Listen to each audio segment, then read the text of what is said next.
In the new film Born to be Blue, Ethan Hawke plays the legendary Chet Baker in the days as he fought to overcome his drug addiction and stage a comeback. Film critic Richard Crouse sat down with the actor in Toronto to talk about the role. We're proud to present all the way from the sunny shores of California, the James Dean of Jazz, the Prince of Cool. And he's here playing a double bill with our very own Miles Davis and Dizzy Gillespie. Making his Birdland debut, Chet Baker and his quartet.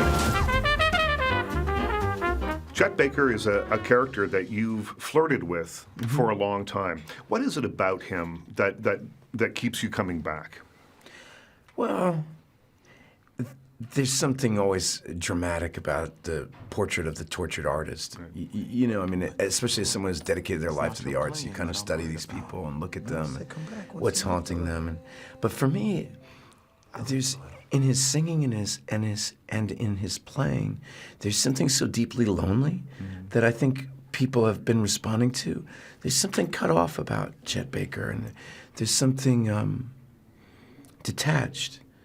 That is haunting and pulls you close. And I've always just wanted to understand him.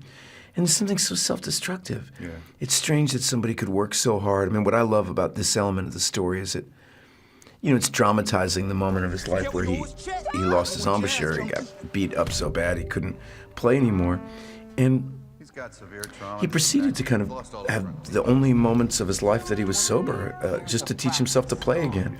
And the second he could play at a high level again, he went back to the same lifestyle that got him in all the trouble to begin with. And something so stupid about that and so human, I find it incredibly compelling.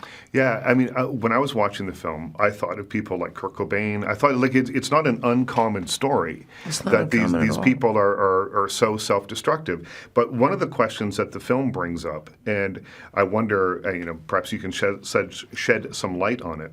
Do you think that the drugs fueled his creativity or hampered it? And there's a moment in the film where he's, and I don't want to give anything away, but there's a moment in the film where he has to decide, after being clean for a while, to take drugs and go out and perform. And he's having a moment because he's not sure. It's a big gig for him, and he's not sure whether he can perform sober or not, even though he has been for some time.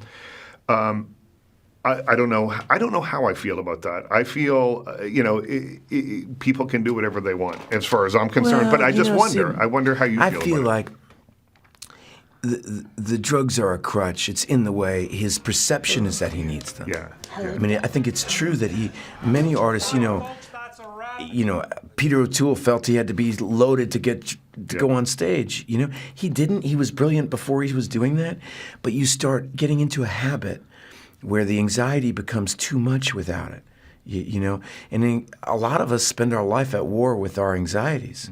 You know, whether it's brought upon by talking to your dad, or whether it's at work, or whether it's in your art or your family life, that there's some kind of deep self-worth issues happening where you don't trust yourself and don't. And the real solution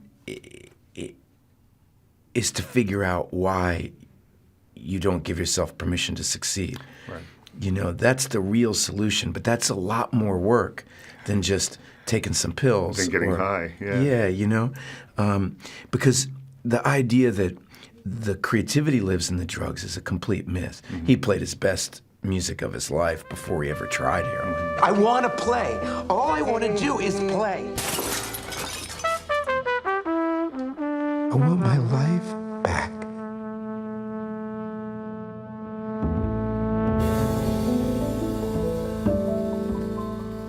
Looks amazing. Born to be Blue opens in Toronto this weekend, and you can find interviews with Hawke's co-star Carmen Jojo and the film's director Robert Boudreau on our website.